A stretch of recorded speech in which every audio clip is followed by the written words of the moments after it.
So in this video, I would like to discuss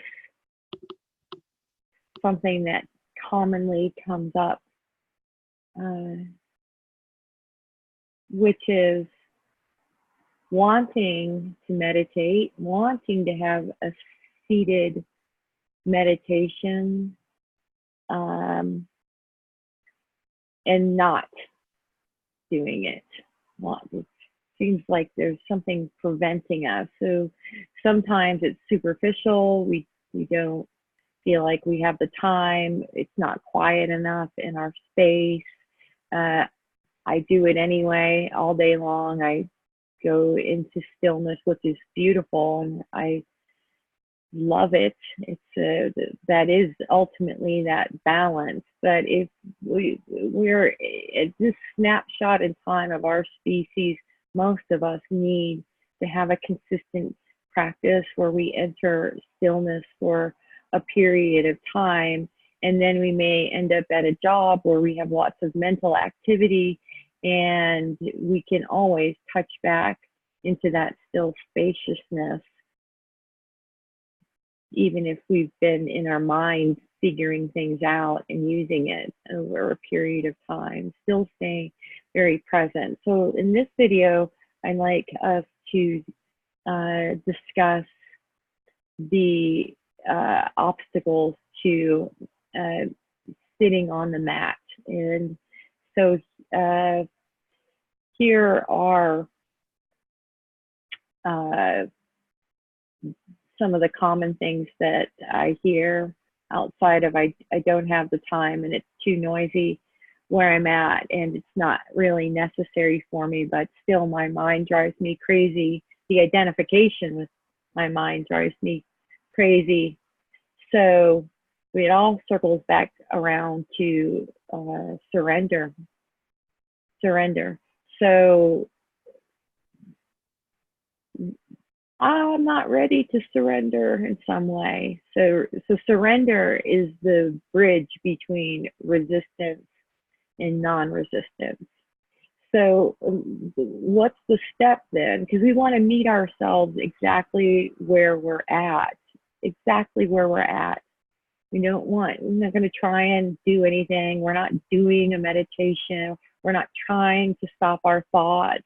We're not trying to sit still. It's about surrender, which is about allowing. And in order for allowing to happen, what quality can we bring in? And that would be lots of self-love and compassion, right? To see like this angst of whatever is keeping us off of the mat, right? So lots of compassion for the suffering that the resistance generates, the anxiety, right? Lots of care, right? Maybe the step in between is maybe a pep talk where we say there's nothing that needs done. Sometimes people use a Jack Kornfield meditation.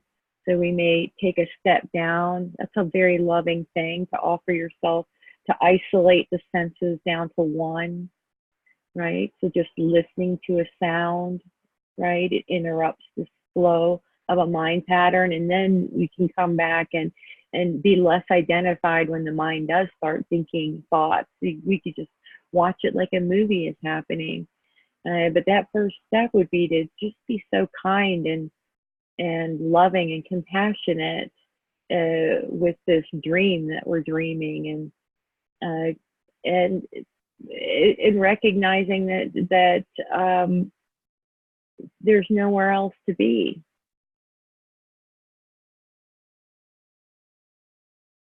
That is the being at that moment.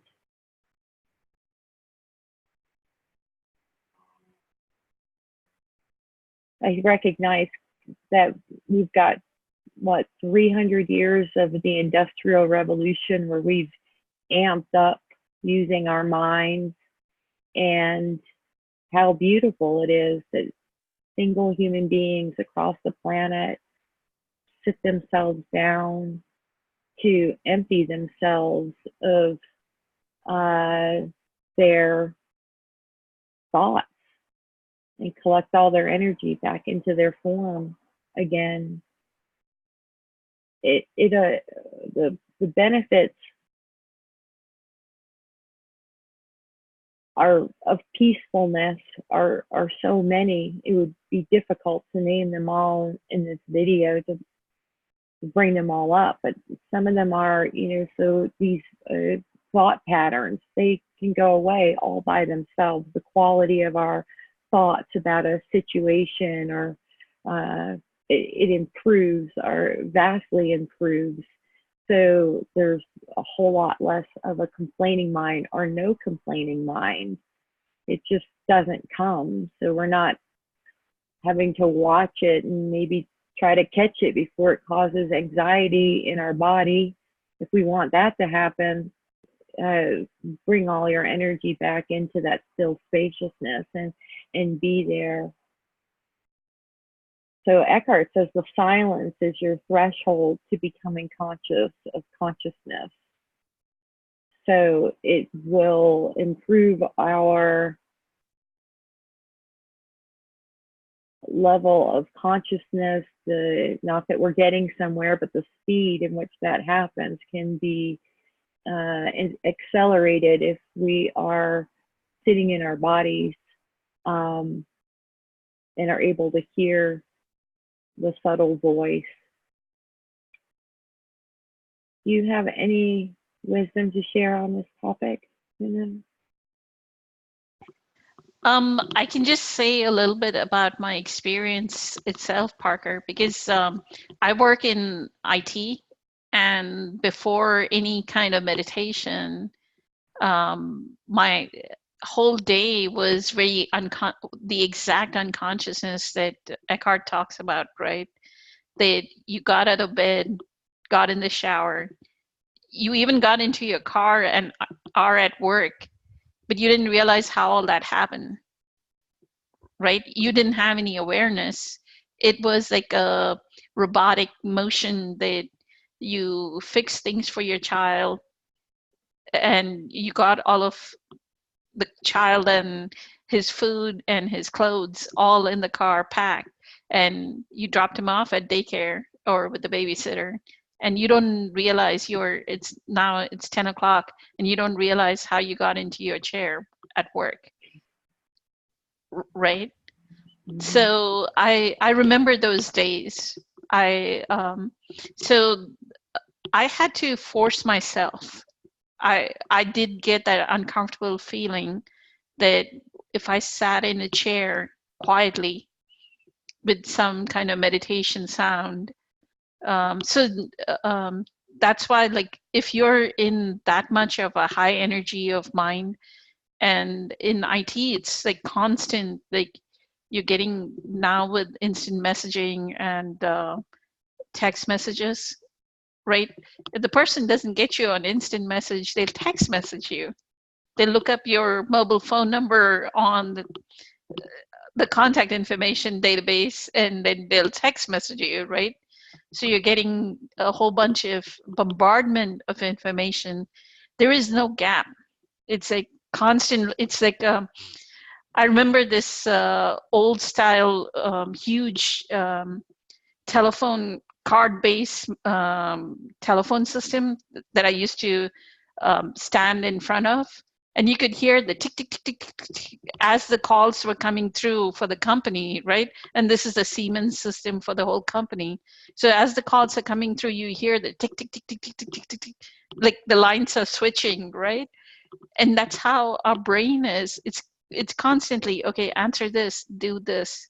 And so the sitting was impossible. Like, you felt uncomfortable. I literally felt weirdly like just sit and just sit. Even then the brain is going, but you're just sitting, and that itself was uncomfortable. But then constant practice helped it. The Chi Flow helped it, doing Chi Flow yoga. And now just plain meditation, sustained meditation helps it. I have found that through the body for a lot of people is how to get on the mat, which is another loving thing to do, is to show up on the mat for body movement practice, to body centered practice. So you think that's a effective doorway in, and then followed by a beautiful meditation, beautiful quiet. I've heard of people doing the forced where they go on the Vipassana 10-day retreats and meditate for 10 hours a day, and they have so much heart. It takes a certain amount of willingness to sit there, because of course if you're coming and going to sit for 10 days, all the resistance comes up. And there are people that have dissolved. They feel like their whole body dissolved at the end of the 10 day when they stayed maybe 9 and 10. They feel just a complete weightlessness. So that's what a beautiful gift that is for humanity, these places. And they don't take any money, it's donation. Isn't that beautiful? Maybe we'll put a link to the retreat, which we can neither endorse or not endorse, but someone may ask for them. And I like not for everyone, is what I'm saying. I like Kimming's meditations on a new earth, where she has a pain body meditation and an inner body meditation. So if somebody can sit with that, right? But again, that discomfort, it's somewhere like that little minimum of awareness, and that awareness has to take over the mind that says, no, this is not something that you need to be doing. You don't need to sit. Resistance. The resistance, the mind energy. Yes. So there's two things. You can do the outward movement of finding a doorway in with a tool like the Kim Eng video, or with body movement practice, or you said, and also through deep realization of the voice, the quality of the voice that's keeping us from sitting. And if it's not a loving voice, then it is not you. And so pay attention to that and bring what does the loving voice have to say about being seated. And the other thing is that, I'm not sure if forced would work for some people, not for me. I would not do it even more if I feel like I'm being pushed, right? And need to feel called. And in order to feel called, then we need a certain amount of emptiness. And to have that certain amount of emptiness, we need to be able to sit with what is. And oftentimes we need a loving voice to sit with what is, like a scientist with no stories, right? And then we slowly loosen the identification with these thoughts, and then those thoughts just go away altogether.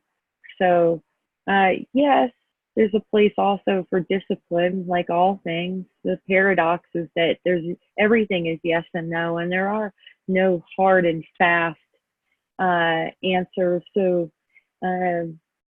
really do want in my work to continue to work with people to customize these things I'm calling sanity suitcases, where we customize the tools of the day that people will need to bring themselves to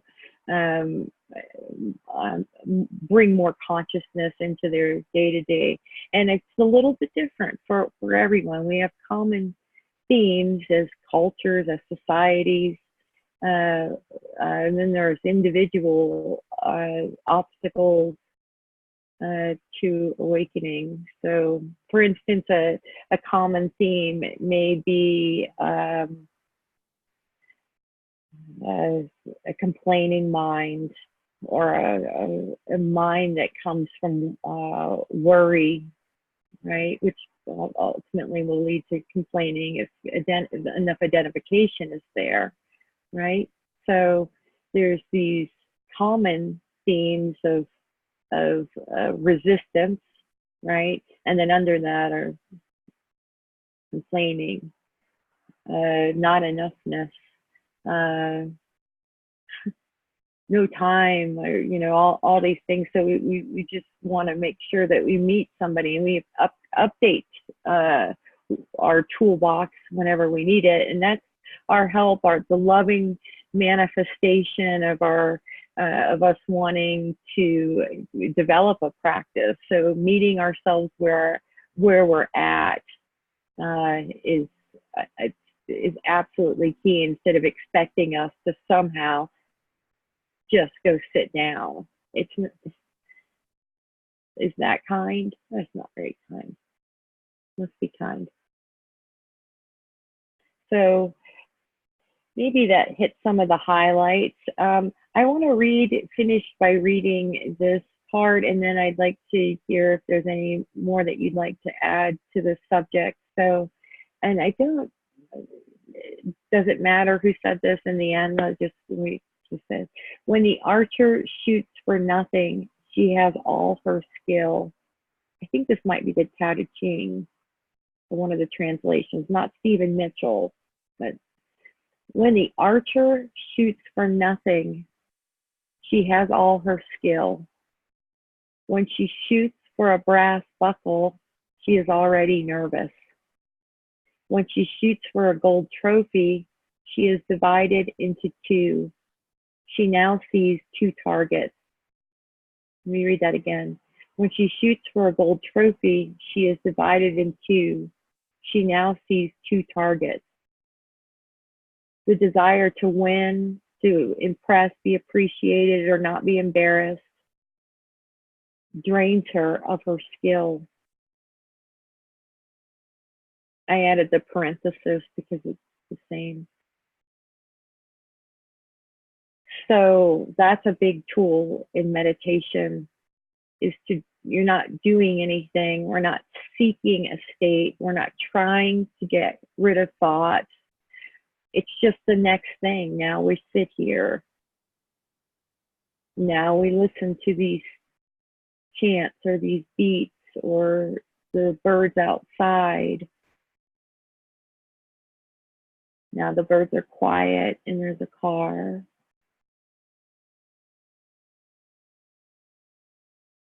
And later there's a barbecue, but now we're sitting, and we follow the breath.